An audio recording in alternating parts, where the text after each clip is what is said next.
This is my entry for this week's DreamSnap, Dark Cottagecore Dreams.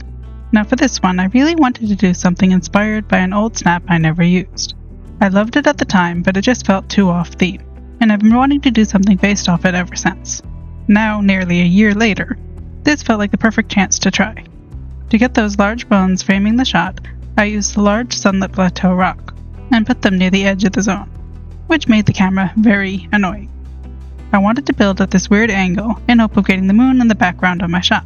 I added the sinister brick road and decided the garden path didn't match.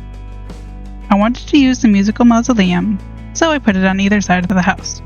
I wanted this shot to have an eerie, spooky yet pretty vibe, so I started with grabbing a bunch of spooky themed items, lining them up along the path, trying to get my camera at a better angle,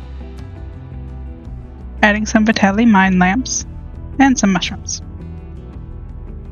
I liked the idea of adding a red rose stone fence, but could only get it to fit in one spot, and you couldn't really see it back there. Added in some frozen twisted dead trees, and some dead Forgotten Lands trees, for the more spindly look. I added some fey flowers and fuchsia flowers, to get some of that pretty vibe in, though there weren't that many spots that they could fit in. So I ended up getting rid of the mausoleums to make room. And that worked a little better, adding some golden mushrooms and scattering in some white flower petals, and some butterfly flowers. I wanted to have a purple glow in the shot, so I added some purple raw iron street lamps. I find that the craftable raw iron street lamps and lampposts are the best for creating a nice glow in your shots. The more you add, the brighter the glow. Adding some fireflies. I liked the idea of adding the curling stone vine for more twisted branches, so I added it to the back. Adding some purple decorative memory orbs, since the shot has a purple vibe, so I thought it could be cool. Adding some purple butterflies as well, fighting with the camera to get at a better angle, and decided I should just check what it looks like in camera mode. Not in a good spot, need to move. Still not in the best spot, since you can only see one of the bones, and I might have gone a bit overboard with the purple lights, so I need to get rid of some of them. So I got rid of some of the lights, and dropped some interesting items to add. I really should try to remember to not dump all the items in the middle of my setup, moving them over, scattering in some bones, broken weapons, and trying to get some of the glowing flowers in. But they really didn't want to go. Trying to get at a better angle to see where a good spot to add more would be. Adding some moss, another blue flower, and some crystals. And scattering in a few dream shards as well, and some glimmer, checking how that's looking, trying to find a good spot that will show both of the bones. I love the squirrel pose, but it feels too short for this shot, so considering the time bending pose, as I like the staff. I want to add a tree behind the bones on the right, and I'm not sure about the lighting, as it feels too dark in the foreground and a bit bright in the back, so moving the dropped items over to try and fit in a tree. I liked the idea of the lush, sinister fur, to try and add a touch of the pretty behind the spooky bones. And you can't see it, need to move it over. Also, you can barely see the path, so I want to adjust it. Scooting a bit to get better centered.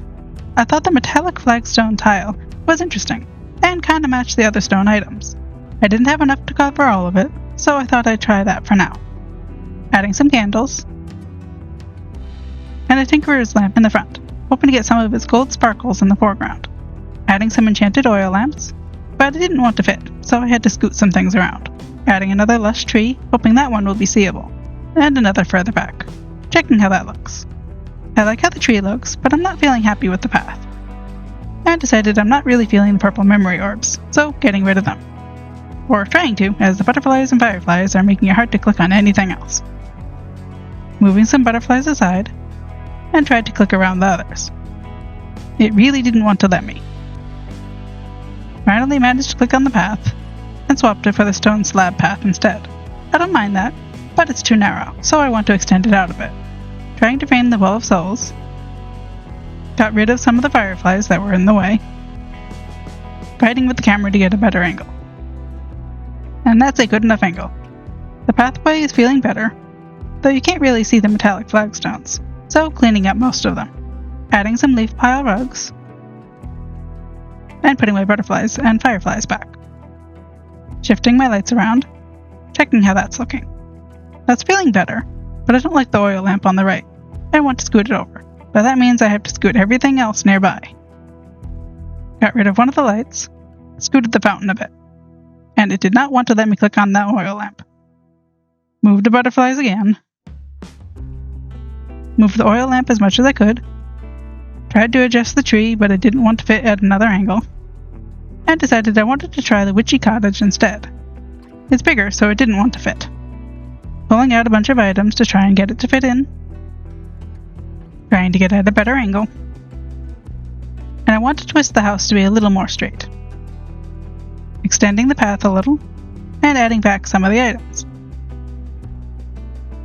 I want to put a leaf pile rug back under the house, but it didn't want to let me. Tried moving some things out of the way, still doesn't fit. Picking up the house to see why, and there's already a leaf pile rug there.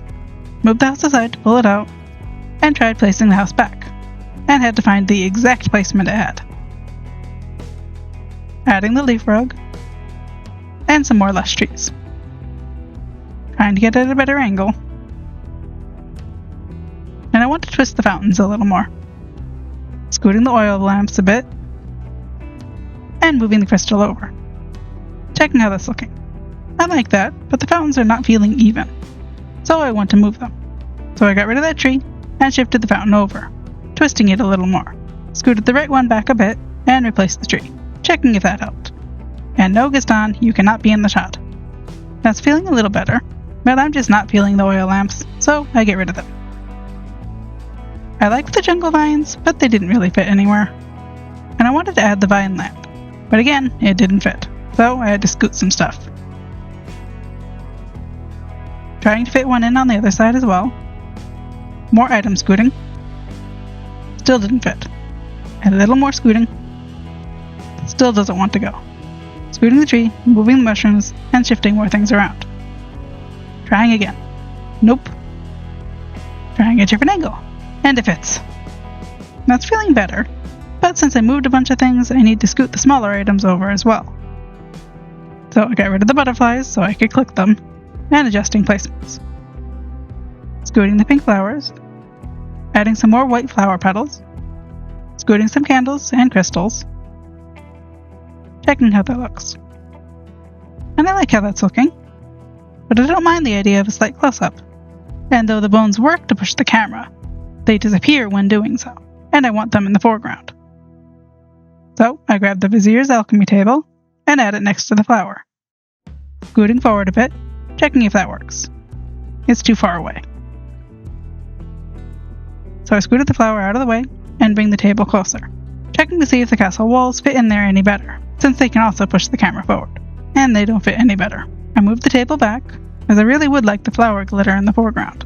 Scooted my character forward to see if that helped instead. Better, but something's feeling off, so I tried the magic moon setting. I didn't mind how my character looked, but it completely hid my background in fog, so that's not going to work. Back to normal night, and I'm not sure I'm feeling my character's outfit anymore, so I want to try something else. And that's feeling better, but somehow my character moved, so I need to scoot back. And I'm debating poses. I was tempted to use the owl since he is new and matched pretty well. Though I kinda liked the glider transition. There was something interesting about it. But the owl needed to move, and for some reason both companions glitched. I tried a few things, but he did not want to move. So I ended up pulling him out using the companion pose. Then went back to my spot. Realized I wanted him facing more my direction, so I pet him to turn him, and got back into position. Checking how that looks. And I like that. I just wasn't sure what angle I wanted. And the flower glitter was starting to feel like a bit too much. I also wanted to see if I could get more butterflies in the foreground. Petting the squirrel to turn him around, getting back into position. The flower glitter is really starting to bother me, so I need to scoot it. And I tried to get the alchemy table a little closer, checking if that helped. That's feeling better. I also considered adding a slight tilt to the shot, and I thought it looked cool. But my character was starting to feel a little too close to the bones on the right, so scooting over. And I like that, but I wanted to add more butterflies on the left. Since nighttime lighting can be tricky, I thought I'd share what settings I used for the shot. Now since I was using second camera mode, I put aperture and focus on 17 to get rid of the blur in the background. I brought contrast up to 17 as well, and brought saturation up to 0.2. I left brightness at 50. I ignored vignette as I didn't mind the darker edges. I brought highlights up to 0.4, ignored shadows. I brought character lighting up to 70, which in some zones makes the eyes glow. I brought light bloom up to 6, and added a rotation of 7, more for fun than for lighting. Though I did end up bringing light bloom down to 3 since it was making the necklace too glowy, and raised highlights up to 0.6 to compensate for the less bloom. Now I liked that, but it was still feeling a bit darker than I wanted.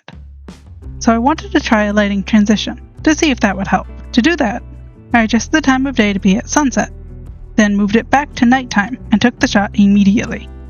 If you take the shot fast enough, you can catch some of the sunset lighting with the nighttime atmosphere, and I liked that.